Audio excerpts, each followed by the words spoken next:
Absolutely. Thanks, Steve. Certainly excited about the going to the Gator Bowl, Tax Slayer Gator Bowl, correct? I want to make sure I'm saying that right. So Tax Slayer Gator Bowl as well. This is new for me also. Obviously spent yesterday in Atlanta at the SEC Championship game, which was a neat experience and awesome being over there. It was good to hear from so many people about how much excitement there is about South Carolina football as well. There was obviously great energy with the two teams that were playing in that game yesterday, but great energy about South Carolina and what we've done this season as well from people that I talked to in Atlanta, and then drove back today, so I was on the phone quite a bit with Coach Tanner and others about the bowl, and then found out here shortly ago. But what an opportunity! Certainly want to thank the Gator Bowl for inviting us. Greg McGarity, who heads that up, was the athletic director at Georgia when I was an assistant coach at Georgia, so know him well and know he'll put on a first-class experience for our guys. Pretty neat. I was thinking about it when I found out my dad's second bowl game ever as a college football coach was in the Gator Bowl. So my second bowl game ever as a head coach back in the Gator Bowl as well. So pretty cool. He went up against a freshman quarterback at Tennessee by the name of Peyton Manning. So I hope and didn't fare well. I hope we don't face the next coming of Peyton Manning in that one. But that one was actually in Gainesville. They were at the Florida Stadium because they were building the new Gator Bowl or the new stadium in Jacksonville for the Jaguars. So they played the game in Gainesville as well. Last time I was around the Gator Bowl was a few years ago. That's actually where I interviewed for a job with Kirby Smart in Georgia. Kirby had just gotten the job, and Georgia was playing in the Gator Bowl, and flew down the morning of the game because Kirby was down there to watch Georgia play, and interviewed with him that morning. Then he went to the game, and I hung out at the hotel until the game was over, and then hooked back up with him. So neat to be back, but what an opportunity for our players to play a team like Notre Dame, a fantastic opponent. I know our fans are excited, as they should be, playing in the Gator Bowl for the first time, I believe, since 1987, one that our players are excited about, I'm excited about, and I know our fan base is excited about a new venue, new location to be playing in, a new bowl game as well. The opportunity, I haven't seen all the bowl matchups, so I don't really know who's playing who, but I know this one's going to be right at the top as far as excitement about the game. Two nationally ranked teams that have had really great moments throughout the season as well.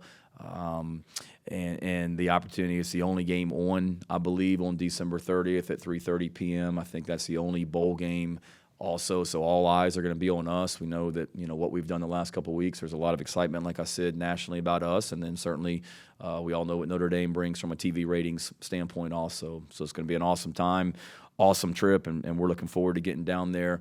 Certainly, said I wanted to thank the Gator Bowl. Certainly want to thank Coach Tanner because I know he's been burning up the phones as well over this last week and a half to try and get this done. Probably the first time you two have seen each other since last week as well.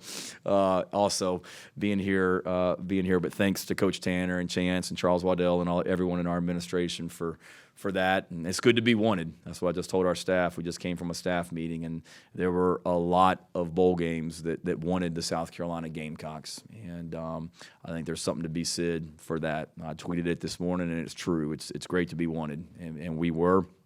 Got a lot of work to do between now and then. I know a lot has happened since I saw you guys last at Clemson as well. Marcus Satterfield decided to take the opportunity at Nebraska. Wish him well. Good opportunity for him to get connected back with Coach Rule and a lot of those guys that he's coached with at not only Baylor but Temple as well. So he was excited about the opportunity, and we thank him for everything that he did for South Carolina football in his 2 years here, and wish him well out in Lincoln with Coach Rule, and had a good conversation with Marcus. I've communicated with Coach Rule, and nothing but respect for them, and wish them well in regards to this search. Not that it wasn't appealing 2 years ago, but it's a lot more appealing now. There's a lot more interest in it now than what it was 2 years ago when I was trying to hire an offensive coordinator. The amount of people that have reached out to me, from sitting head coaches to NFL coaches to current coordinators, has been pretty impressive, and certainly have had some conversations, but nothing imminent. But certainly no, we can't wait forever, and we're not going to either. But I also want to make sure, as I did, everybody wants it done like tomorrow. I want to make sure we have the right fit and for everyone involved, not just in the short term, but long term as well, for what's best for South Carolina football. Had a lot of individual meetings. We played the game against Clemson on Saturday. Sunday, gave everyone off. We all deserved a day off and needed that. And then Monday morning had a team meeting and had probably 30-plus individual meetings with a lot of the guys on our football team, just touching base, the season, where they are going forward. Some of them have a lot of decisions to make in regards to their futures, and had some really, really, really positive conversations with those guys. And certainly we have some guys that still have some decisions to make. But as always, we'll be open and honest with our players and want great lines of communication that are open as we help them to make decisions for their future as well. So we'll continue to help them through that. We did that Monday, Tuesday, and really Wednesday, and then we hit the road recruiting over the weekend as well. So our coaches were in multiple places, as was I, starting on Friday. Did some home visits on Friday and school visits on Friday, and then Atlanta yesterday. And today we've been back in the office, and tonight we've got our end-of-season awards dinner for our players. So about to head to that as soon as I walk out of here. And then we will be back out on. We got some coaches leaving tonight from the banquet to fly places to go recruiting tomorrow morning, and then I'll be doing the same off and on throughout the week. Going to spend a couple days or not long, but a short time in Las Vegas this week. I'm going out there to Sylvester Croom, who gave me my first opportunity to be a head coach in the SEC, or an assistant coach in the SEC back at Mississippi State in 2004. Coach Croom is being inducted into the College Football Hall of Fame, and I would not miss that for the world, to go out there and celebrate that with him. For the opportunity he gave me back in 2004 when I was a 26-year-old graduate assistant at the University of Tennessee, and he gave me a full-time job in the SEC. I'll forever be grateful for that. So I'm looking forward to going out there and honoring him as he's honored. And then from there, back to the recruiting trail. We'll be on the road recruiting the next week and a half, and then our plan as of now is to start bowl practices a week from this upcoming Thursday. So our players have exams this week. They need to focus on that, finishing up the semester strong. And then they'll have a little bit of a break once they get done with exams here at the end of the week. And then everybody will be back in Columbia on a week from this upcoming Thursday. Plan to get a handful of practices done here in Columbia before we break for a few days around Christmas time, and then reconvene in Jacksonville to start the week and get ready to have a great time down in Jacksonville against a great opponent. So that's kind of the update on where we are with a lot of things. Questions that you guys have? Shane, a couple for you. You mentioned some guys got decisions to make. One is Cam Smith definitely out of the bowl game after making his declaration. And two, have any other players come to you and said, I'm opting out of the bowl? In regards to Cam's situation, I had a good conversation with Cam, and I saw his tweet on that one, and beyond that, I don't have much to say other than I saw his tweet. No one else has told me at this point that they're not playing in the bowl game. And I think, like I said, there's a handful of guys that have some decisions to make, but everyone has told me they want to play in the bowl game, but they're also working through some particulars in regards to their specific situations. Shane, any of those phone calls from Atlanta, but with any offensive coordinators? Any phone calls? Any of those phone calls on the way back from Atlanta with offensive coordinators? Today? Yeah, a couple. And I guess when I wasn't talking to Coach Tanner about the bowl game, so we may have had it done, but he was wearing me out with both things today when he was calling me.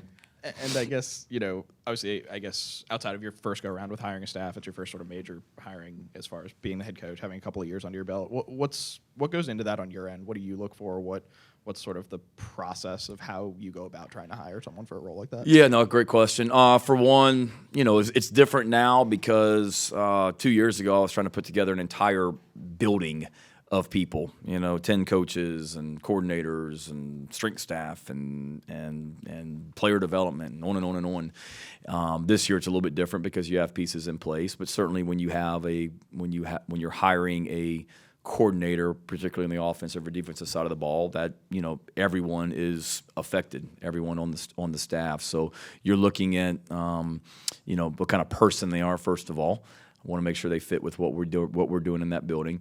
How they would fit potentially with the coaches, that you already have on the staff, schematically what they believe in and what it would particularly, potentially look like. Does that person help get the very best out of your current personnel that you have on offense as well? Background, where they've been, where they've recruited, coaches they've been around, systems they've been a part of. Have they called plays before? Have they not called plays before? Have they been a coordinator? Have they been in the SEC? There's a lot of things that you look at, and there's a lot of great coaches that certainly have reached out, and some people would say, "Oh my God, like you could go hire that guy. That's a slam dunk." Well, maybe not. It may not be the right fit for what we're looking for. It may not be the right fit for our building and our people, and you're always just looking for that. If that makes sense. Shane, I know you guys haven't started a lot of bowl prep yet, but do you have a plan of who that 10th assistant coach is going to be and who's going to call plays maybe in the bowl game? We haven't gotten there yet. Right now, Lonnie Teasley and Greg Atkins are both on the road recruiting for us. They were both out last week. They'll both be out this week. So, that's something that you can certainly adjust and be flexible with. So both those guys are, I guess they're technically the 10th assistant right now because they're both on the road recruiting. And then as we get closer to it, our graduate assistants and analysts, they're not on the road recruiting this week. So to me, this is the most critical week of the year for them because they should be experts on Notre Dame when our coaches come off the road here recruiting in a week and a half. So those guys will really be working to break down Notre Dame, help put together an initial plan for Notre Dame while we're recruiting. And thankfully, we have great technology with Joe Lyle and his staff now to where we can watch Notre Dame on the iPads when we are traveling, recruiting, and in hotels and rental cars and airplanes like we are over the next week and a half, where we as coaches can get a head start on Notre Dame. And in regards to the play caller, no, and I probably won't tell you guys either, just not to be a jerk, but if I say that so-and-so is the play caller, then obviously Notre Dame's going to go back and look at that guy's background when maybe that guy has called plays other places or places he's been. Or if you say the running backs coach is going to be the play caller, does that mean that they're going to call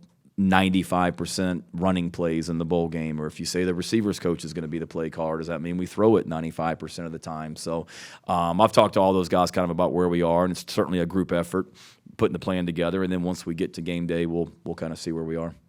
Y'all had a heck of a wedding Friday night, I saw, huh? I'm disappointed I didn't get an invitation. I thought Wes and I were somewhat close. Guess not. Congrats to Wes, so that's awesome. Yeah, Coach. Obviously, you said a couple minutes ago you've had several individual meetings with players and things like that about their futures. I guess in preparing for a bowl game, maybe some guys transfer, maybe some guys opt out. What are some challenges in that, and then maybe also some opportunities in that with, okay, maybe one player is not here, but someone else in the depth chart, I don't know, maybe gets another chance? Yeah. No, I think it's just that. It's a challenge when you lose guys that are key players for you. We obviously want every single person that was at Clemson last weekend to be playing in Jacksonville on December 30th. That's ideally what we would want. When you don't have that, it certainly affects a lot of things. Your depth at certain positions, special teams, how guys' roles may figure in, things like that. So it's a challenge, but it's also an opportunity, like you said. Last year, who was it? JJ, Enagbari, and Zaquandre, I guess, did not play in the bowl game last year. Well, it gave, Kevin Harris had a fantastic bowl game last year for us. They didn't play the same position, but Boogie Huntley, had a fantastic bowl game for us last year with JJ being out. So it gives other guys opportunities to step up. And then the other thing that we can do too is the NCAA allows you to play in 4 games and not lose a year of eligibility. So we've certainly got some freshmen that haven't played in 4 games yet that we could still play a game, still could play in this bowl game that maybe haven't been key figures for us this season. So that helps as well, just from a depth standpoint, to give those guys an opportunity to contribute also. I got 2 for you. Okay. Considering Coach Atkins' health issues this year, do you expect him back as a full-time offensive line coach next season? He's out recruiting right now. Okay. So we're full speed ahead right now, Phil. Okay. Secondly, as you go through your search for coordinator, knowing you have a quarterback, Spencer Rattler, who, is thinking about his future, maybe staying, maybe going, do you talk with him a little bit and kind of bounce ideas off of him and say, hey, what do you think of this guy, this way he runs things? You kind of run things not through him, but kind of consult him a little bit. Yeah, I mean, I'm not, every time I talk to a coach, I'm not calling Spencer and giving him a play-by-play of everything that guy talked about. But certainly Spencer has a decision to make. And whether it's Spencer or whether it's another position that has a position open, you want to make the hire to make sure that guy's going to fit with the people that you have in that room as well, whether it be defensive backs, linebackers, all that. And you want that to be a good fit. But certainly a quarterback's coach, offensive coordinator is going to work closely with the quarterback. And again, when I say I want to make the best hire for the short term and long term, I'm going to do the best thing for South Carolina football. But ideally, Spencer has a decision to make. But not only Spencer, but all of our quarterbacks. I want to hire someone that I think would be a great fit for every quarterback in that room as well. And go back to what you said about Greg. I mean, Greg is through the health, issues that he had, and Greg worked. He wasn't necessarily on the field, but Greg was active in what we were doing in our building, the last half of the season, and he feels great right now, and certainly we'll always, discuss things going forward. But he's well and out recruiting right now for us, and excited about it. How much have you been able to watch Notre Dame this season, either on TV, and I guess you had one common opponent, so maybe saw a little bit of them while Yeah, one common opponent getting ready for Clemson, and they certainly played great that night. Had an interception, I think. That was for a return for a touchdown maybe. I know they blocked a punt. I guess they had an interception backed up deep that Clemson threw, and then they blocked a punt in that game as well and did a nice job offensively. I really haven't. I don't know if I've seen them. Actually, I take that back. I watched them on versus Southern Cal because we got back from Clemson that night, and the Southern Cal game was on, so I was watching that one just for not knowing that I was going to be playing Notre Dame in the bowl game, but more just friends at Southern Cal with Lincoln and players that I knew, and it was the game that was on that I was flipping around and watching. So I've watched them a little bit. Obviously, don't know Marcus Freeman, but great respect for what he's done in his career, and then this year as well. They started slow, like we did in some ways, but they've been on fire in a lot of ways, and have done a great job of continuing to get better throughout the year. They've obviously got some players on their offense and defense that we tried to recruit either here at South Carolina or even when I was at Oklahoma. So I know they've got talent as well, because some of those guys we recruited heavily when I was at Oklahoma and South Carolina. So I know they'll be talented, well coached, and great tradition, great team, and should be a heck of a matchup. I know the Gator Bowl's got to be excited about it. You've got these, you've got these 15 practices now, I think, for bowl games. How do you as a coach is it not 15? Or you're shaking your head. How do you as a coach kind of structure those, and what do you look for in those maybe that's different from a regular week when you're trying to develop guys and you've got all these practices kind of lined up in a month? Yeah, you're balancing getting ready for a football game, but bowl games are so huge because it's essentially becomes somewhat of an extra spring practice to help develop your current roster. So we always want to get better as a football team. So we want to get better as a team during this time, get our individuals better. It kind of goes back to the recruiting calendar. Last year's signing day, I think, was like December 14th or 15th, somewhere in that range. This year, it's December, I think, 21st. So it's a week later, which that affects your bowl practices. So I think last year, for example, I think North Carolina, we got a full, I want to say 8 days of practice in Columbia before we broke for Christmas and then went to Charlotte. This year, I did different scenarios for all the different bowl games. Just weird like that. But coming back from Clemson and that Sunday, just kind of jotting together like a calendar. Okay, if we go to wherever, Tampa, Orlando, wherever it may be, and Jacksonville, here's what the calendar would look like. And I believe it will just end up being 4 practices, I think, in Columbia before we end up no, that's a lot. 3 practices and then kind of into a normal game week. So we'll get about a week of practices. But to answer your question, it worked for us last year, and we'll probably do something similar this year, that I want to have like a normal game week, if you will.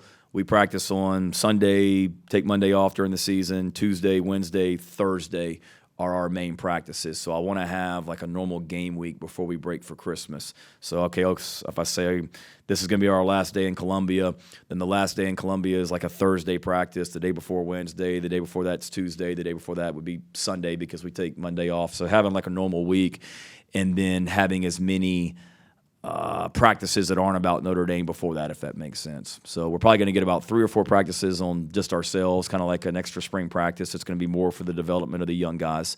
Then after that, it'll be 4 practices of Notre Dame prep, like a game week.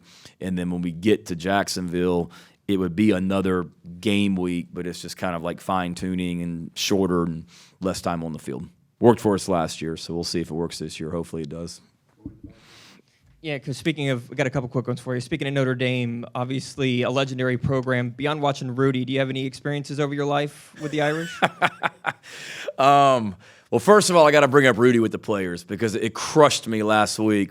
Half of our, actually not half, I think like 90% of our team hasn't seen the movie Hoosiers, which it just blows my mind. Like last year, it was the program that some of our guys hadn't seen the program. But then we brought up Hoosiers because Limbo had it in a special teams meeting with Jimmy Chitwood on the PowerPoint with the quote, "I'll make it, coach." And I saw guys looking around. I asked Brad Johnson, "Do you have any idea what movie that's from?" And nobody did. So I'm like, well, surely I don't want to like throw guys under the bus, even though I just did Brad. Asked somebody else, "Do you have any idea?" And they know none of them knew. I think Austin Stogner knew it was Hoosiers. So it's like, how have you not seen Hoosiers? So we got to talk Rudy because I don't know if they've seen Rudy either. I'm sure they've heard of it, but that was a sad day to find out that many guys on our team have not seen the movie Hoosiers and Jimmy Chitwood. My experiences at Notre Dame, yes, had some great ones actually. Movie Rudy. In 2001, I was a graduate assistant at Tennessee, and we played up there. So that was my first time ever going up there, and what an experience that was to be able to, play in that, coach in that stadium, even though I was just a graduate assistant, and the tradition and beautiful campus. And then obviously an amazing trip in 2017 when I was at Georgia. So I guess that was like the first time an SEC team had played in South Bend, either ever or in forever. And that was awesome. That was a Saturday night, Jake Fromm's first start because he had just gotten hurt the week before against App State. And we went up there with a true freshman quarterback, beat Notre Dame on a Saturday night in South Bend, which was pretty awesome. And then ended up playing for the national championship that same year. So hopefully this Notre Dame experience will kickstart something special like that for us in 2023 as well. And then sorry for the Hoosiers kick. I'm sorry. It still good. bothers me. It really and does. then you got pretty intimate with mayonnaise last year. Any plans to like wrestle a gator, eat gator for this? They haven't brought up anything to me yet. I say yet because I said it last week in an interview. Like all these bowls are like, man, this guy let mayonnaise be dumped on his head last year, so he's probably open to anything. But I'm not a big alligator guy, so I can't imagine it's going to be anything with live gators. But I'm all for it. If it means we won the game, I'm willing to talk about the possibilities. Hey, Coach. Hey. So you talked earlier today, or you wrote it on Twitter, that you're so proud of the progress this program has made, and you're playing such a storied program in Notre Dame in the Gator Bowl. Just talk about what a game like this, playing in a matchup like this, does for the momentum in the program, and then also for recruiting purposes as well. Yeah, no, it's huge, and I am proud of the progress. To be, 2 years ago, this team was 2-8, and then last year, to go to a bowl game and win it, and then this year to have multiple bowls that are fighting over you as well. I mean, Coach Tanner probably felt like a 5-star recruit this week with all the people that wanted us in his game and wanted us in their game. So I'm proud of the progress that we've made.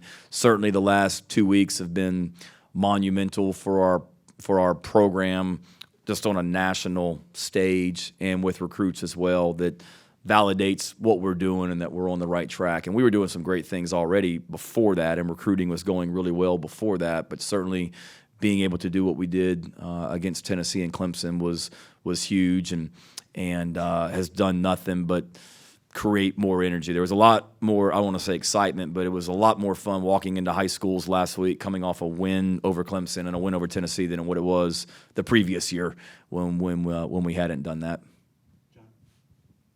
Shane, would you consider calling the plays offensively? I would, if I felt it was the best thing for the team. Something I haven't ruled out. And also, when was the first time you got an inkling that Marcus Satterfield may take a job with Nebraska? How did that process go in the communication? Bless you. It was, I know the relationship that he and Matt have. So once Matt got let go by Carolina, I knew because of what Coach Rule had done in the in college football that he was going to have other college teams that were interested in him. So I certainly knew that he would make a phone call to Marcus if he ever got a job again in college. And then we were actually busing up to the upstate on Friday, and we were somewhere around, I guess, like Newberry or somewhere, and I saw it on my phone that Matt Rule was going to be the new head coach at Nebraska. So when I saw that, I figured there would at least be a conversation between Marcus and Matt and myself, and then Marcus and I talked. We didn't talk about it at all. I didn't want to take away from the Clemson game. And then we talked on Sunday and a couple times. Talked on Monday morning a couple times. Was there another one, or was that it? And that was it. Yeah. Sorry. Shane, any plans to call Dabo and get a Notre Dame scouting report from him? See, Gene's not in here, is he? He asked that question like a month ago, and it went like sideways, and it turned into me calling Clemson about stuff. So no, I probably will at some point. I don't know. He's congratulations to them on last night, and he's got a big one. So if he wants to reach out, I guess what they're playing Tennessee. So at this point, no, hadn't thought about it. But when you're getting ready for bowl games, you talk to a lot of different people, in regards to who they've played and things like that as well. So. You're going to cut it off. Coach has a little dinner he's got to get to. Yes, sir. All right. Thank you, guys. We will see you soon. Appreciate all you do.